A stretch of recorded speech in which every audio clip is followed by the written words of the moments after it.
Now that Star Wars The Rise of Skywalker is out, I am seeing a concerted effort by the media to make it seem like Star Wars the Rise of Skywalker is such a horrible film because JJ dropped the ball or all these other reasons that are just completely and totally rubbish. The truth is that The Last Jedi was a god-awful movie that put The Rise of Skywalker in such a bad position that it was never, ever, ever, ever going to be great. It just wasn't. There was too much of what made Star Wars awesome was ripped right out of Star Wars with The Last Jedi.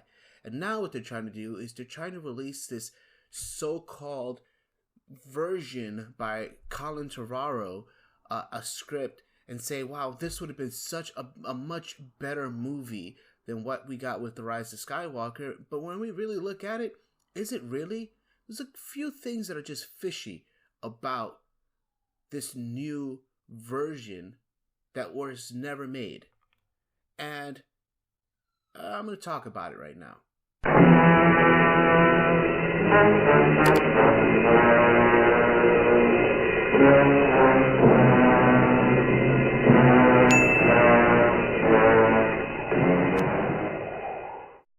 So the first thing that you're going to notice when you're reading this version of Star Wars is that it really does sound like Kathleen Kennedy's wet dream. There's just no way in hell that Kathleen Kennedy rejects this thing.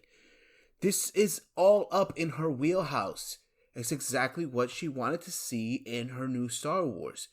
And yet, this is a rejected Star Wars script. And the Star Wars that we got, The Rise of Skywalker, was the one made. It doesn't make any sense to me. Colin Trevorrow, unless he actually hated this script, there was no possible way in hell he was losing his job over this one. So, first off, there's one thing that I want to get right off the bat. The title, Star Wars Duel of the Fates, is a 100% fan service title. It's a fan service title in a way that The Rise of Skywalker was not. Does not make sense that they would not go with that particular title if that's what they were looking to try to do. If that was an option out there, it just did not make any sense. You have Star Wars The Rise of Skywalker, which is chock full of fan service, and I'm not saying that's necessarily bad. You needed fan service after the shit storm that you had with The Last Jedi, and yet they don't go with that? They don't go with Star Wars Duel of the Fates? Seriously? I think it's BS. I'm calling bullshit. Let's see here. In Trevorrow's version, Rose and Finn are on a mission to Coruscant to ignite an ancient beacon in the old Jedi Temple, which will lead the galaxy to war. This sounds exactly like something Kathleen Kennedy would want. She will want Rose to be front and center of the story. She would love that. They get imprisoned again. So this will be the second time in two movies. The second time in the two times that Rose appears on screen in a Star Wars film where she would get imprisoned. Well, I guess that would lead to some sort of creative differences, because somebody would say to Colin Trevorrow, hey man, why are you putting her in prison again? Rose gets interrogated by General Hux, and Finn leads an uprising of defecting stormtroopers in a ground battle in the streets of Coruscant. So there you go. What's wrong with that? Why would she not like that? Why would that be rejected? At the very end of the movie, Finn and Rose lead a group of Force-sensitive youth to a remote planet where Rey is waiting to train the next generation of Jedi. And yes, Broom Boy is one of them. Kathleen Kennedy signed on to this. She signed off on this Last Jedi train wreck. There's no way in hell she wouldn't want to follow up with what the Last Jedi was trying to say. It makes no sense at all. As for Reylo, well, Kylo Ren still dies at the end of Duel of Fates, but his arc in the film, as well as Rey's, is completely different. For one, there is no Emperor Palpatine. That is a given. 110%. At the beginning of the movie, Kylo Ren has vanished off to Mustafar Darth Vader's lava planet and is wandering around in Vader's old castle. You mean emo Kylo Ren? You would double down on emo Kylo Ren? Kathleen Kennedy? She just go crazy. I love it. Give me more teenage angst in my Star Wars. There he's haunted by the Force ghost of Luke Skywalker, and even fights a hallucinatory version of Darth Vader a la Luke's fight in the cave. See, this is again where I think this is bullshit. Number one, I know that Colin Trevorrow's big issue with The Last Jedi and what he asked for was that Luke Skywalker not die. And yet in this version of it, Luke Skywalker is dead and he comes back as a Force ghost a la Casper and haunts Kylo Ren and Mustafar. Makes no sense. He comes in contact with the Sith teacher of Palpatine. So there's no Palpatine. It skips right over him to Tor Valum, which is Palpatine's Sith teacher. Again, bypassing a legacy character to create another character that is supposed to be more powerful for them is right up Kathleen Kennedy's alley. She loves it. It's her wheelhouse. It's where she's comfortable. And yet she rejects the script? Bullshit. I'm calling bullshit. But he's bad in this version of the story. He's gone full Heisenberg, so to speak. Again, right up her wheelhouse. You mean straight white male is evil? There's no way she's rejecting this script. Rey, meanwhile, still believes there's a good in Kylo Ren and has teamed up with Poe to put an end to the Jedi Sith in her own way. Another strong story point this film picks up from the ending of The Last Jedi. You mean double down on everything that The Last Jedi does? Sign me up. And Rey's parents, still nobodies, i.e. Rey's not a Palpatine, but Kylo Ren killed them at the behest of Snoke. Ooh. Stupid twists that mean nothing. Again, check. Oh, ouch. The finale of the movie finds Rey and Kylo Ren duking it out on the mystical planet Mortis. Oh my god. I wonder who is going to win that battle. With Rey getting an assist from Force ghosts of Luke, Obi-Wan, and Yoda. Ooh, a chance to get Obi-Wan in there. Good old Ewan McGregor into the film. Maybe bastardize his character a little bit. Ooh, check. The Jedi try unsuccessfully to bring Kylo Ren back to life, but he's gone too far. Just like those straight white males go too far. But he's gone too far, and in the end, he is extinguished. This is honestly what many felt the crux of episode 9 should have been. The battle for Kylo Ren's soul. Ooh. No.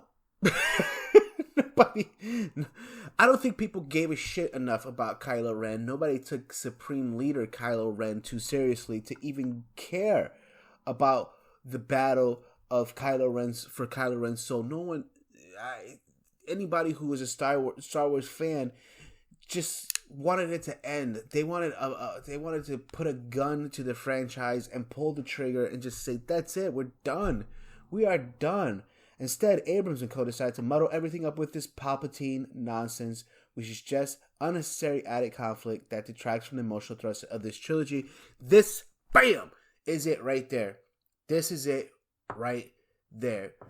The truth is that this leak is nonsense. It's made up. I'm not saying that the guy who leaked it is a liar or anything like that, or he's the one that made it up. It could simply have been somebody passing along some information to this gentleman or this young lady or this old lady or old guy. And pretty much he released it out there and people took to it. They took to it because they didn't like what the Rise of Skywalker did, which was eliminate everything that The Last Jedi was trying to do, because The Last Jedi was horrible nonsense. this right here doesn't sound like it would have been any better than anything else, because you have to remember, a lot of things sound great on paper, but once you execute them, once it's actually in front of you, it could be a whole lot different than what you actually get, than what you actually thought you were going to get versus what you actually get. And this right here has a lot of points where you could really fuck things up. You can really muddle everything in a bad way. And so I don't believe this. I don't believe that this is true. And the reason is really, really simple. Really, really, really, really simple. There's no fucking way Kathleen Kennedy rejects this script. There's no way she rejects this script. It has too much of the shit that she loves. There's no way that there would be some sort of conflict between her and Trevorrow if that's where this script was going. There's just... Mark Hamill wouldn't have talked about Trevorrow in the way that he talked about him if he was going to be just some sort of Force ghost in the next movie. He said they talked about where they were going with the next movie, and they were on the same page. And I don't think the page that Mark Hamill was going to be on was a Force ghost. I think he wanted to actually be something. I think he wanted to die in or he felt like his character was going to die in the last Star Wars film. But I don't think he thought, I wanted to be a Force ghost. This is what I wanted to do in the next one. And him and Trevorrow were on the same page. So this is bullshit. This doesn't sound like a script that he would write. Or that, not really that he would write. This doesn't sound like a script that they would reject.